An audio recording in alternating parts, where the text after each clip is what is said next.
ମୁଁ ଆଇନଜୀବୀ ପ୍ରଦୀପ କୁମାର ପ୍ରଧାନ।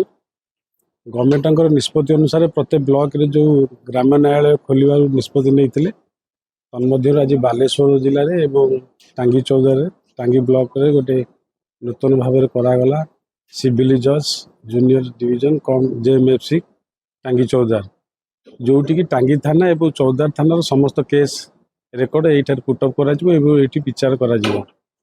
ତେଣୁ ଏଇଟା ସମସ୍ତଙ୍କ ପାଇଁକା ସମୟ ସାପେକ୍ଷ ହେବାରୁ ଏବଂ ପାଖ ଥିବା ହେତୁ ପ୍ରତ୍ୟେକ ବ୍ଲକ ୱାଇଜ ନିଷ୍ପତ୍ତି ଅନୁସାରେ ତେଣୁ ଏଠି କୋର୍ଟରେ ସ୍ଥାପନ କରାଯାଇଛି। ଏଠୁ ସମସ୍ତ କେସ୍ ବିଚାର କରାଯିବ। ସେଥିପାଇଁ ଆଜି ଏଠି ଇନାଗୁରେସନ୍ କରାଗଲା। ମାନ୍ୟବର ଦୌରା ଜଜ୍ ଏବଂ ହାଇକୋର୍ଟର ବିଚାରପତି ସବୁ ଭିସିରେ ମଧ୍ୟ ଏଇଟାକୁ ଆଜି ଉଦ୍ଘାଟନ କଲେ। ଏଇଟା ବହୁତ ଆନନ୍ଦର ବିଷୟ ଅଞ୍ଚଳବାସୀଙ୍କ ପାଇଁ ଏବଂ ଖୁସିର କଥା। Tapas Kumar Nayak, vice president criminal court bar association Cuttack. ଗୋଟେ ଭଲ ଆମ ଟାଙ୍ଗୀ ଏରିଆ ପାଇଁ ଗୋଟେ ଭଲ ଶୁଭ ଖବର। ଲୋକମାନେ ହଇରାଣ ହେଉଥିଲେ, କଟକ ଯାଉଥିଲେ, 20 କିଲୋମିଟର ଦୂରକୁ ଯାଉଥିଲେ ଏବଂ ସକାଳେ ଗଲେ ସନ୍ଧ୍ୟାବେଳେ କୋର୍ଟରୁ ଫେରୁଥିଲେ।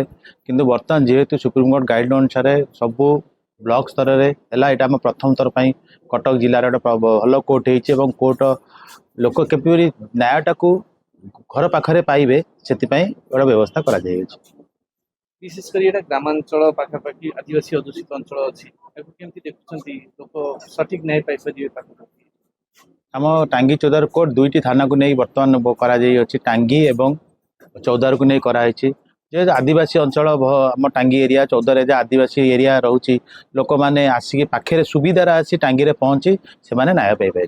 Dilip Kumar Mahapatra, secretary Cuttack bar association. Sir कौन कहे आज जो नूतन कोर्टर उद्घाटन टांगी ठारे साधारण लोक जो मैंने लोकाल लोक रोचे शुभ फलप्रद एटा टांगी चौदारवासी बहुत शुभकर एवं बहुत सुविधा जो मैंने कष्ट जो दरिद्र गरीब वृद्ध लोक मैंने दौड़ी कटक जाते हैरान होते बहुत सुविधा है। से जगार ही असुविधा सुविधा ये केस करें बहुत भल हो सरकार गोटे बड़ पदक्षेप और हाइकोर्ट बहुत बड़ पदक्षेप।